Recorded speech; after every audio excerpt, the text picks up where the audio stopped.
Okay, we wanted to talk to you about standardizing how we set up our Google Classrooms. We all use different naming conventions currently, among other things. And what we wanted to do at Shen is to make it easier for parents and students to know which classroom they're going into and how things will be arranged. So we're going to use a naming convention for the class. You can see this is my sample class here. When you click plus and join class, that's where it's going to give you, plus and create class.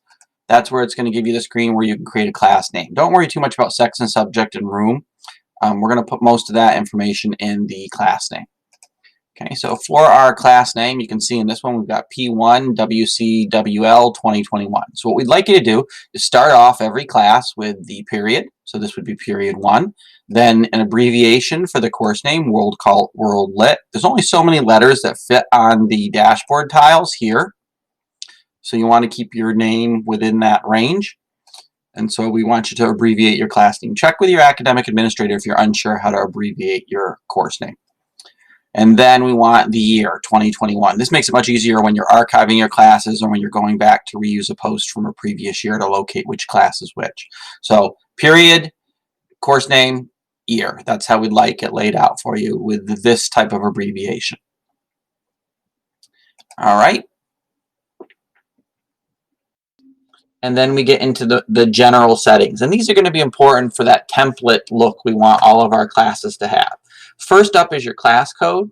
So for your class code, I would tell you to choose the reset option until you get a class code where it's not possible to confuse the characters. So this one's actually pretty good. It's only one number and all lowercase letters. When you start having uppercase letters, that's where things get confusing. L's look like ones, O's look like zeros, etc. Okay, so I would reset it until you get a good code that you can easily give to students to have them join your class so there's no confusion that they're typing the wrong code in. Okay, so keep flipping that. These two are going to be super important for the way we want you to utilize Classroom going forward. And that is there are two tabs, one called the stream and one called the classwork. And continually from students, parents, and teachers, we hear that you confuse these two tabs and what goes in them, and it makes it hard to pick it out. So here's what we're suggesting. For the stream, we want you to choose students can post and comment, because the stream is really going to be a place for you and the students in that classroom to have a conversation about the assignments and the work that's going on.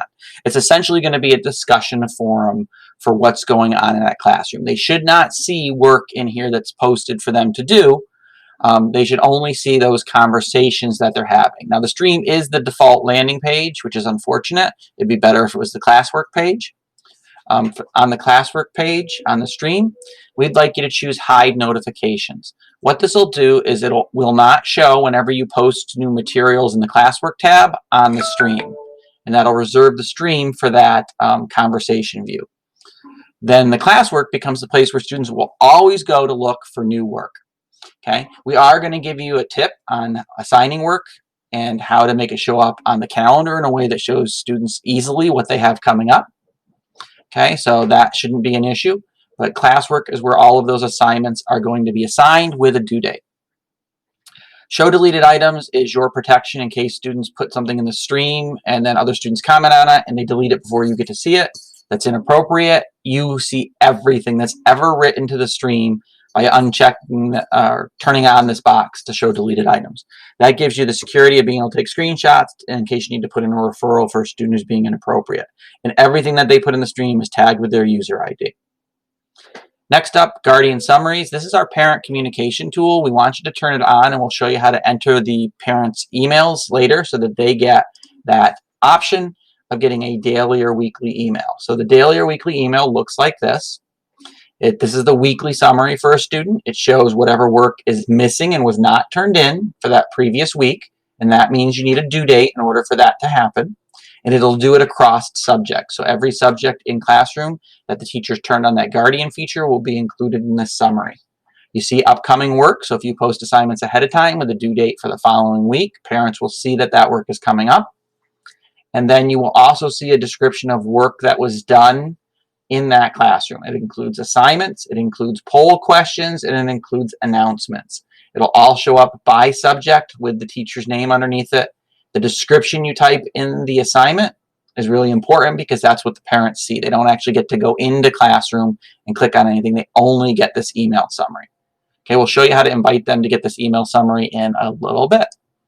All right, so last setting up is turning on a Google Meet. You can now have a Google Meet that's attached to your classroom. It's a secure Google Meet that students can only get into if you're already present in the meeting.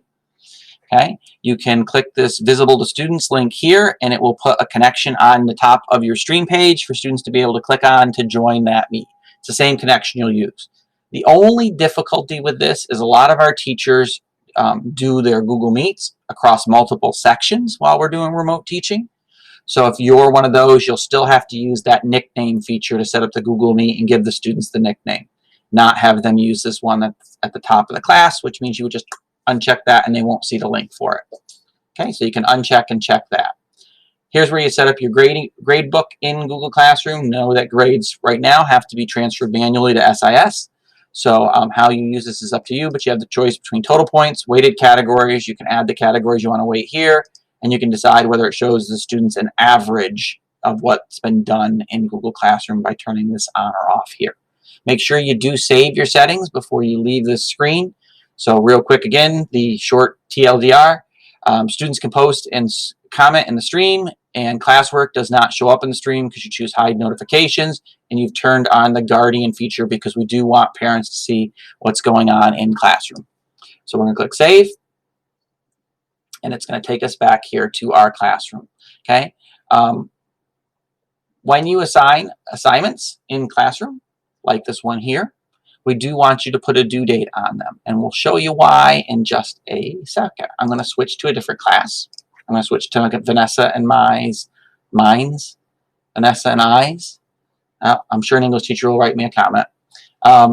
Google Classroom, where we have the classroom code. If you want to join this class, it's up there on the screen. You can pause and join this class. It's where we put all of our materials to help you with virtual learning. Okay, we've changed this class so that in this stream, you only see our conversations. You do not see all of the classwork that has been posted or assigned. Posted and assigned, the difference is posted means there's no due date.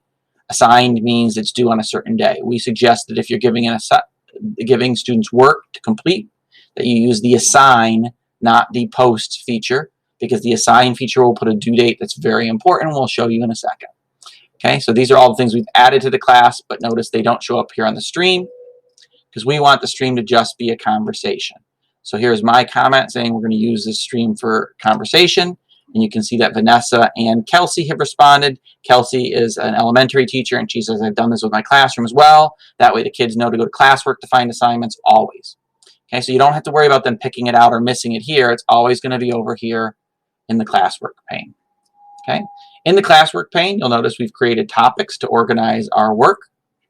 And you can create these by units. You can create them by week. You could say week of September 10th through September 17th, and then you could put the assignments there, or you could do September, October, however you want to organize this for your students. Okay, you can drag and drop these topics once they're in there. You can rename them, so you can move them up, move them down, rename them.